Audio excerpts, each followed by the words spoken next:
Insomniac announces Spider-Man 2 New Game Plus date, Helldivers 2 is beating a popular game on Steam, a recap of the Final Fantasy VII Rebirth State of Play, an update on the Xbox multi-platform leaks, and new details on upcoming Call of Duty games. All that and more in today's PlayStation news. Let's get to them. Insomniac has finally given a date for the highly anticipated update for Spider-Man 2 that will include New Game Plus. There are not many details, but they said on Twitter that the update will be out this March 7th, and besides the New Game Plus mode, it also includes new suits for both Peter and Miles, and more. They also said they will talk more about the new features as we get closer to release. Insomniac had aimed to deliver this update by the end of last year, but it was delayed for further testing, plus they were also hit with a company-wide hack.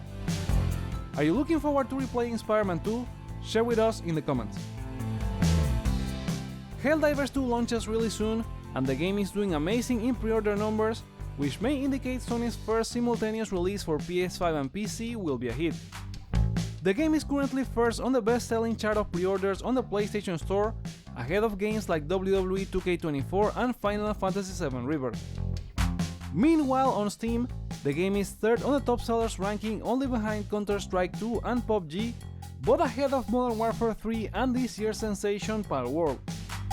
Arrowhead Studios also released a new trailer on the PlayStation blog this week, allowing players to catch up on the original game's narrative as the sequel takes place a century after that. Are you dropping on the battlefield for Helldivers 2? Tell us in the comments. Sony has announced a new PS5 system software beta that introduces new features and improvements to the DualSense controller's audio capabilities and share screen interactions. The update enhances the controller's built-in mic and speaker, allowing for clearer voice chat and higher volume sound. Additionally, share screen now allows viewers to interact with the host gameplay using pointers and emoji reaction. Users can also adjust the brightness of the PS5 console's power indicator. The beta is currently available to selected participants in certain countries, with a global release planned soon, usually within 2 months. What do you think about this update? Let us know in the comments.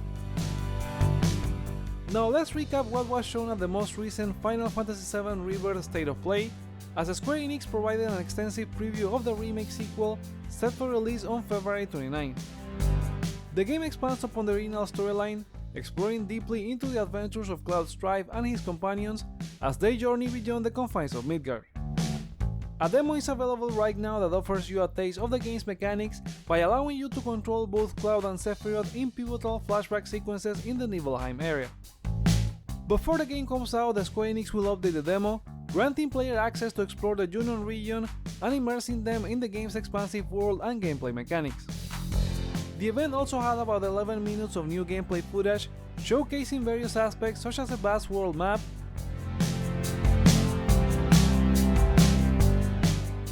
diverse transportation options including the iconic Chocobos,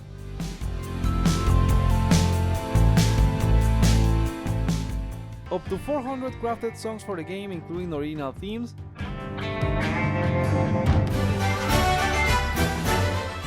and engaging minigames scattered throughout the environment.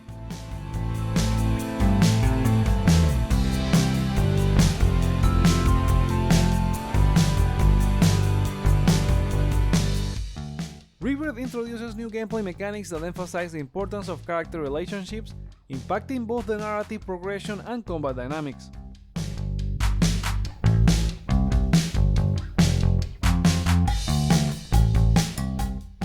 The game's enhanced cinematic storytelling and graphics promise a visually stunning and emotional experience that you can enjoy in performance mode for 60 FPS or resolution for 4K visuals. What's your hype level for Final Fantasy VII Rebirth after this state of play? Share with us in the comments or vote on the poll in the community tab. Moving on, there have been a few updates about all the rumors of Xbox games arriving on PlayStation and Nintendo platforms.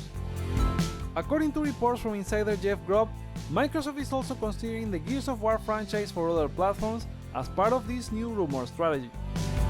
That joins other rumored titles like Hi-Fi Rush, Indiana Jones, Starfield, Sea of Thieves, Hellblade, Halo, and more that could potentially arrive on PS5. Adding to that, some users have spotted a job listing at 343 Industries which works on the Halo franchise, where they are looking for a system engineer for the future of Halo games who should be able to develop for all players on all platforms. Again, a reminder that none of this is official until Microsoft confirms this, and we won't have to wait long, as Microsoft Gaming CEO Phil Spencer has said they are planning a business update event for next week, where they will share more details on their vision for the future of Xbox. His tweet doesn't confirm or deny anything, but it seems that a change of strategy exists and support they will be making some changes. Furthermore, Tom Warren from The Verge has said on Resetera that very few people from the Xbox team know what Microsoft will discuss at that event, so we'll have to wait for next week. What do you make of all these rumors? Will it end up happening? Voice your opinion in the comments. Next new report suggests that upcoming Call of Duty games, including Black Ops Gulf War scheduled for 2024 and an unannounced title for 2025, will focus heavily on open world campaign missions rather than linear ones. Black Ops Gulf War is said to have Raven Software handling the campaign, with Treyarch managing multiplayer and zombies, while the 2025 title was turned down by Sledgehammer Games as they didn't want to be a year 2 support studio.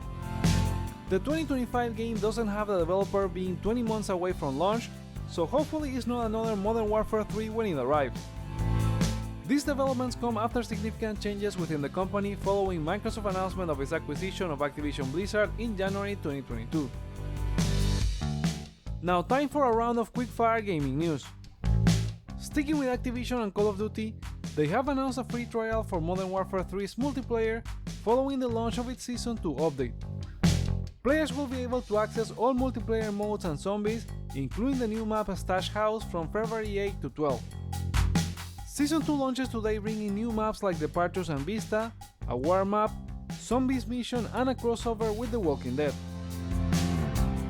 Square Enix has informed shareholders that new games are either marked successes or marked failures, with no in-between, due to the impact of digitalization and evolving business models, which makes players stick to a handful of major titles. The publisher plans to overhaul their game development process to enhance game quality output, with details to be shared by spring 2024. San Diego Studios has detailed the MLB The Show 24 Special Negro Leagues Collector's Edition, paying homage to Black newspapers' role in preserving baseball history. They will donate $1 for every special edition sold to the Negro Leagues Baseball Museum. The collector's edition features exclusive items like a new era MLB hat and a steelbook. There's also a digital deluxe and MVP edition going from $85 to $125. Pre-orders are available now, offering early access starting March 15, 2024. Hideo Kojima confirmed on Twitter that Mads Mikkelsen won't reprise his role in Death Stranding 2, emphasizing respect for Cliff's character, which will remain memorable. Despite Mikkelsen's absence, the sequel features familiar faces like Norman Reedus, Leah Seydoux, and Troy Baker, plus new characters including Elle Fanning and possibly Shiori Kotsuna, who were teased in the recent trailer. Disney is investing $1.5 billion in Epic Games stakes to collaborate on an expansive games and entertainment universe that blends iconic stories and characters from Disney, Pixar, Marvel, Star Wars, and Avatar franchises with Fortnite, allowing users to play, watch, create, and shop their favorite content. The move is awaiting regulatory approval, and it represents a significant commitment for Disney on the gaming ecosystem. Atlus wants players to know that Persona 3 Reload won't get an expanded edition like Persona 4 Golden or Persona 5 Royal anytime soon, as they say it offers a complete experience. It will receive some DLC though, as users have data mined the game might get the Answer episode, plus some extra items and costume DLC from Persona 3 FES on PS2. There's no confirmation from Atlus on that one yet. While Atlus says Persona 3 won't have a complete edition, other Persona games may get remakes according to reliable Atlus leaker MBK. According to them, Persona 2 and 4 remakes are in the works at the studio, but they may take some time as they are working on Metaphor for a fall 2024 launch and the rumored Persona 6 for 2025 or 2026. Sloclap has hinted at surprises for Sifu's second anniversary this February 10, that's despite them having concluded development on extra content last September. Some speculate the surprise has to do with the movie adaptation, which has not been heard since the announcement in December 2022, while some may want more game content. We'll have to wait and see. S-Game's Phantom Blade Zero, one of the big surprises from last year's showcase, has gotten a new animated trailer with new gameplay footage with some combat and traversal. Developer Soulframe has promised more reveals and a playable demo later this year, offering a 30-minute taste of the single-player story. There's good and bad news for trophy hunters looking to play the Tomb Raider Trilogy Remastered Collection. The good is that it has around 100 trophies per game, but the bad is there are no platinum trophies if you are playing on PS5 at least. Those with PS4 get the shiny collectible. Some users speculate it has to do with changes on Sony systems, with another example being Modern Warfare 3, or maybe it's a mistake and they fix it. Let's hope for the latter. The same issue applies to the just released PlayStation Plus game Foamstars, as it has 12 trophies but sadly no platinum.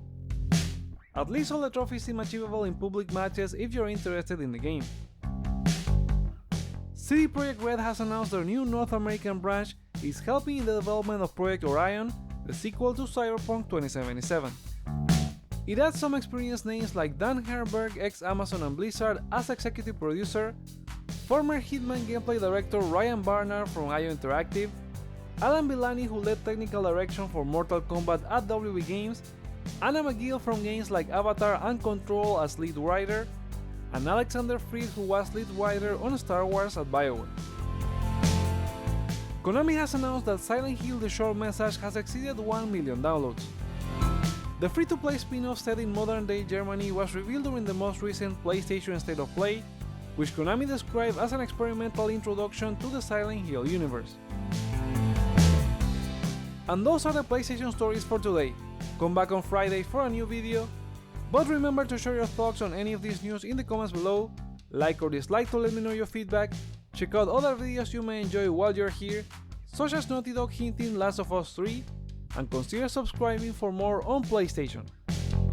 Thank you so much for watching, my name is Joseph, this is Hype for Games, and let's get hype!